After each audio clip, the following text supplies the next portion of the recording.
My name is Cynthia, my husband calls me Gracie, and this is Gracie's Front Garden. You can even find it on Facebook. It has its own page. I want to talk to you about sunlight. It was always a mystery to me. How do you plant a garden of bright blooming flowers if you have trees in your front yard? Well, it's a process of choreography. You want to find where your sun is and do your best to have plants in that area. These plants also happen to be the plants that butterflies and hummingbirds love, so it works out great. Zinnias and marigolds are beautiful in this butterfly garden, but they're also beautiful color out on the street. You can choose between grass or flowers, and these are the flowers that love full sun. Also, when you plant a garden on the street, you can expect that cars will come by and stare at you, but that's also part of the way that you get to meet your neighbors. Right now we're standing in the shade, but soon the shade will lift and this area will get at least 6 hours of full Texas sun. Most of the time it will get 8 hours or more. So here is our full sun zone. Oh, I want to tell you, this is a new hybrid of a gomphrena called Zazzle. Who would imagine that this beautiful plant with its delicate fuzzy leaves would want to be in full blazing sun? But it does, and it's a hybrid of this tiny little gomphrena that many Texas gardeners and gardeners around know love sun. In our full sun area, we have our roses, which will bloom again soon, and we have our echinacea or cone flowers. In Texas, a common name for this is called pink daisies. Come see my pink daisies. And a sunflower, of course, he loves the sun. In fact, in Spanish, his name literally means turning towards the sun, and of course he is.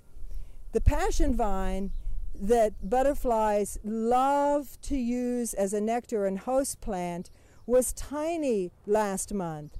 This month, you can see in just almost 5 weeks, he's gone climbing for the sun.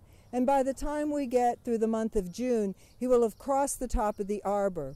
If you have a plant that climbs for the sun, it's nice to give them a motivation, like a little shade, so that they can climb forward and get where they're going faster.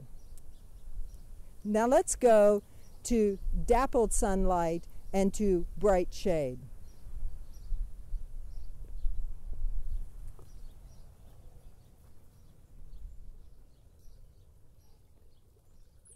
The area just by the pig, just behind me by the hanging planters, this is actually a bright shade area that goes from dappled sunlight to a more brighter sunlight and then back to dappled. These plants are oftentimes your tropical shade-loving plants, and I've kept these begonias going for 4 years now. They love to be right here where they get just enough sunlight for them. The zone at my feet, however, will soon become a more sunny zone. And while there's not much growing here, I'm going to experiment with more part sun loving plants. Speaking of part sun, let's move over here further to the west side of the garden. The west sun in Texas is always a challenge because it comes in so hot and so strong. Yet these begonias, green leaf begonias, are usually a clue that the plant loves more shade than sun. And they are growing like crazy here.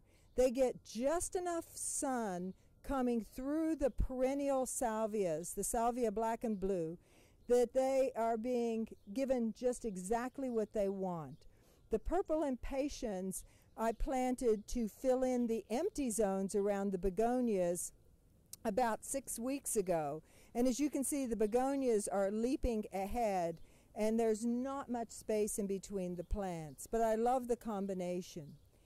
Over here, protected from the west sun by this tree, you see the beautiful, these are called pink plume flowers or Justica or Hollandia. They're in the same family, maracas. These are tropical plants from South America, and they love just enough sun.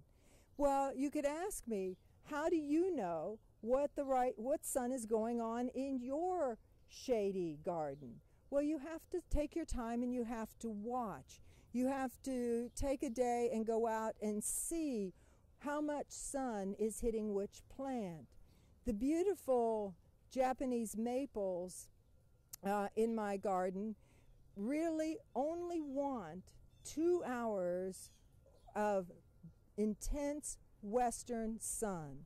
I'm going to walk over to that zone right now.